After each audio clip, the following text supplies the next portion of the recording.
Now, it'd be every parent's worst nightmare getting a phone call to say your child has left the school grounds and that they can't find them. Worse still, if your child was just 6 years old. It's an unthinkable ordeal Adelaide mum Sam Parker went through just last week when her daughter Michaela went walkabout during school hours. And amazingly, the school just watched as she walked further and further away because school policy states they can't chase them. Francesca Belperio with a wake-up call for all mums and dads. Devastating, traumatic, very scary. I kept him walking. Out of reach and out of sight. I don't want to imagine what I would have done if something had happened to my girl. It's supposed to be a safe haven for kids, but how would you feel if your child went missing from school, right under the nose of teachers? I expect the school to keep my child safe. Adelaide mother Sam Parker is keeping a tight hold of her 6-year-old daughter Michaela after she went walkabout from Runaway Primary last Monday. I got a phone call from the school saying that my daughter had left the school grounds and that they needed me to come to the school right away. So I went to the school. When I got told that they actually couldn't find her or see her, I thought anything, a car could have come, someone could have grabbed her, anything could have happened. She could have been hit by a car crossing a road. I was really worried. Even more so when she was told that the reception student had been allowed to leave school grounds. A teacher helplessly calling for backup as little Michaela ran out of the school gates and then calling the police because it was school policy. According to the school, they have a policy of they will not chase the child, but following a child that they know has gone is a different matter. And their policy is they will not chase the child, but they call the police. Why did you run away from school? Because I didn't like that school. Sam's the first to admit her little girl is no angel. She has learning difficulties and has tried to run away before. I would think that would be more of a reason to try to stop the child from getting out. Schools have this obligation. It's a moral obligation and it's a legal obligation to look after children as though they are the parents.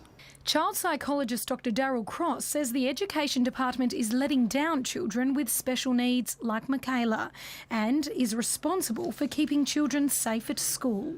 There used to be something called withdrawal units. So children who had behavioural problems, who needed extra attention, needed care, had a special classroom and play area where you had one teacher to 4 to 6 students. And it worked well for decades in this state. But politics closed them down, and I think that was a tragedy when that happened. It is standard process not to chase young children because they run.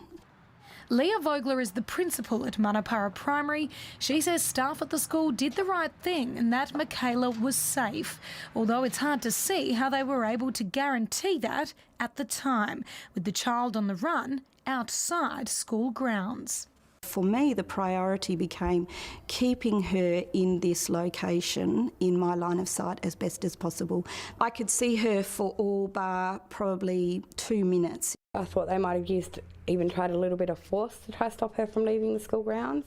That is a grey area. Yes, you can use physical force if the student is at danger to themselves and others. This was pretty dangerous. And that you can actually carry that out. This is political correctness gone wrong. Any parent knows that sometimes you have to restrain a child. Instead, Sam says she was forced to frantically search for her own little girl and finally caught her wandering down this path, more than 1 kilometre from the school. I was angry, upset. I was so many different emotions that I couldn't tell you them all. It was a definite relief to find her. Leah Vogler says the school's perimeter fencing is already secure enough. This is a learning place, a place of learning. We are not a correctional facility and our boundaries are very clear. Still, it's a lesson for all. Yeah. And will you do it again?